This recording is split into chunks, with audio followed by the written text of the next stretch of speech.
tika tozala bomoko na mboka ye bomoko ye tala tuyeba yango tango yo oza kuniokola peuple uyebaka ke peuple wana oza kuniokola ye nde nzambe atinda aza kusufriri lobi bukukimina wapi ha bomoko ya mboka ye bato bozadi na dibanda ya mboka boyeba e bobunda pona mboka e mboka ezala bomoko bomoko ya mboka e.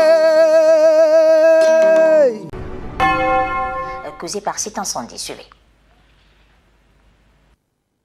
Selon le communiqué de la CENI, c'est vers 2 h du matin qu'un incendie s'est déclaré au dépôt de la CENI situé sur haut commandement dans la commune de la Gombe. Cet incident a eu lieu à la grande surprise des agents de la CENI, des acteurs politiques, de la société civile, des organisations et de la population congolaise. La CENI dit ouvrir une enquête pour déterminer l'origine du feu et évaluer le dégâts causés par cette tragédie. La CENI, à travers son communiqué, rassure la communauté nationale et internationale que cet incendie n'handicape en rien la poursuite du processus électoral. Et puis le président de la centrale électorale, Corneille Nangaa, a rassuré aux électeurs la poursuite du processus électoral en République démocratique du Congo, cela conformément au calendrier électoral, malgré l'incendie qui s'est déclaré dans l'un des entrepôts centraux. C'était ce jeudi 13 décembre devant la presse au siège de son institution. Commentaire. Pour Corneille Nangaa, président de la centrale électorale, à 10 jours des scrutins, cet incendie est un coup dur pour la ville-province de Kinshasa, alors que les matériels électoraux ont déjà été déployés dans d'autres provinces de la République démocratique du Congo. En attendant les estimations définitives des dégâts matériels causés par cet incendie, Corneille Nangaa a donné son bilan provisoire. La CENI constate que le feu a consumé les matériels des 19 sur 24 communes de Kinshasa, soit près de 8000 machines à voter sur les 1368, 3774 isoloirs sur le 8887, 552 kits bureautiques sur le 8887, 1791 encres indébiles. La centrale électorale constate également que 800 nouvelles motos et 15 véhicules ont été détruits, mais aussi près de 9500 batteries externes. Malgré cette situation, Corneille Nangaa ne s'est pas empêché de rassurer les peuples congolais de la poursuite du processus électoral conformément à son calendrier. S'agissant de la ville-province de Kinshasa, le président de la Commission électorale nationale indépendante a fait savoir que des dispositions utiles sont prises après l'évaluation technico-opérationnelle préliminaire afin de garantir et de poursuivre sans faille le processus électoral. Le président de la CENI va profiter de cette occasion pour rappeler les codes des bonnes conduites des partis politiques, ce après les dérapages constatés récemment pendant la campagne électorale. Il s'agit entre autres du rejet de toute forme de violence et la détermination à lutter contre la violence et des destructions pendant le processus électoral, mais aussi combattre toutes sortes d'antivaleurs liées à la proclamation des résultats électoraux. Mesdames et messieurs, sachez également que le Front commun pour le Congo soutient que le coupable n'est plus à rechercher.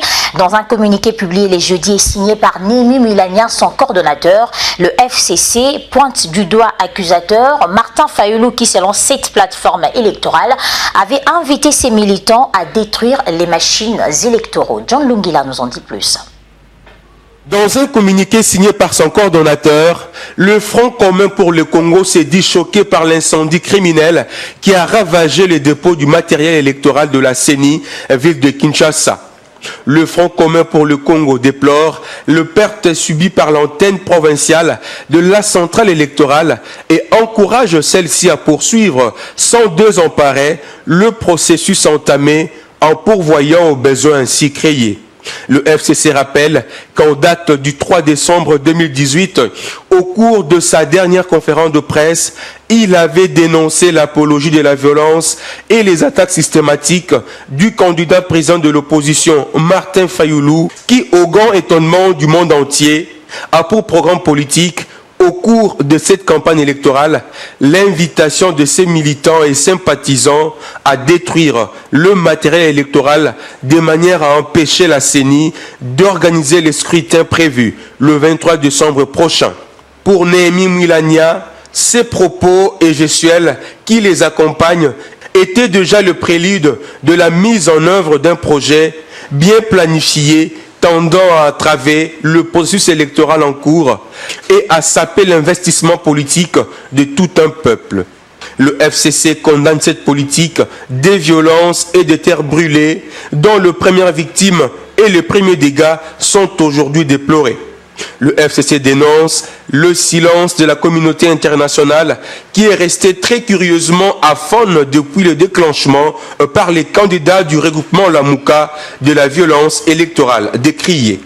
Le FCC appelle toute la population à demeurer sereine et à protéger avec détermination son processus électoral comme en 2006 lorsque le même force du mal avait incendié la Cour suprême de justice afin de tenter désespérément de bloquer l'aboutissement heureux du processus électoral. Le coupable n'étant plus à rechercher, le FCC invite les autorités compétentes à assumer chacune ses responsabilités afin de garantir la tenue effective des élections le 23 décembre prochain. Toujours dans le même chapitre, Félix Tshisekedi, candidat de l'Union pour la démocratie et le progrès social à l'élection présidentielle 2018, condamne l'incendie survenu ce jeudi 13 décembre dans l'un des entrepôts de la Commission électorale nationale indépendante. Félix Tshisekedi redoute que le pouvoir incrimine certains opposants d'être à la base de ce sinistre. Ce candidat président de la République a fait savoir que le régime en place n'a jamais voulu organiser les élections. Félix Tshisekedi a par ailleurs demandé aux opposants de faire très attention à leurs propos pendant cette campagne électorale pour ne pas donner raison à l'ennemi. Suivez.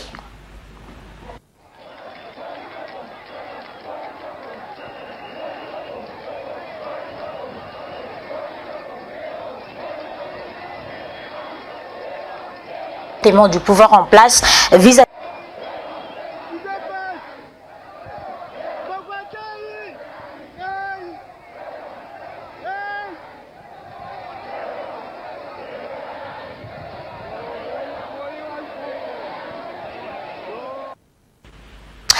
Et pour terminer, Joseph Mabanga Mpouati condamne les comportements du pouvoir en place vis-à-vis du candidat président Martin Fayoulou, réagissant à l'incendie de l'entrepôt de la Commission électorale nationale indépendante. Et ce candidat député provincial dans la commune de Ngaliema estime que c'est un jeu de mauvais goût du pouvoir en place pour reporter les élections. Il appelle cependant la population congolaise à voter utile le 23 décembre prochain en vue de la transformation de la République démocratique du Congo. Suivez. Nous avons un candidat violent, le candidat de l'autre côté, qui avait promis aux Congolais Bakosala Boye. C'est ce qui est en train de se dérouler au Katanga, à Lubumbashi, à Kalemi, et ils allaient partir, le candidat numéro 4 allait partir à Lekassi, à Kolosi. Puisqu'il nous a promis, il le fait.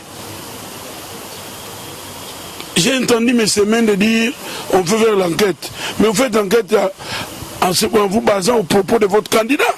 En face de nous, nous avons des gens qui ont perdu les pieds. Ils ont perdu la raison. Pour la simple raison qu'ils ont maltraité ce peuple. Donc la campagne se passe à la manière de notre frère Chadari. Mais cette nouvelle, nos amis sont des gens de théâtre. Comme vous voulez expliquer que ce sont des lieux extrêmement sécurisés.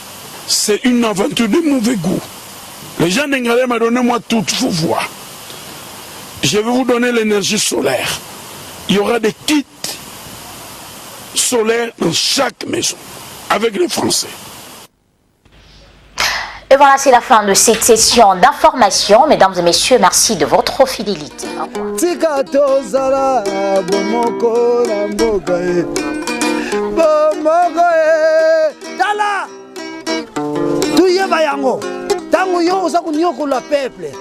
uyebaka ke peuple wana usakunyokola yende nzambi atinda asa kusufriri lobi buku kimina wapi ha bomoko ya mboka bato bozadi na dibanda ya mboka boyeba bobunda pona mboka mboka ezala bomoko bomoko ya mboka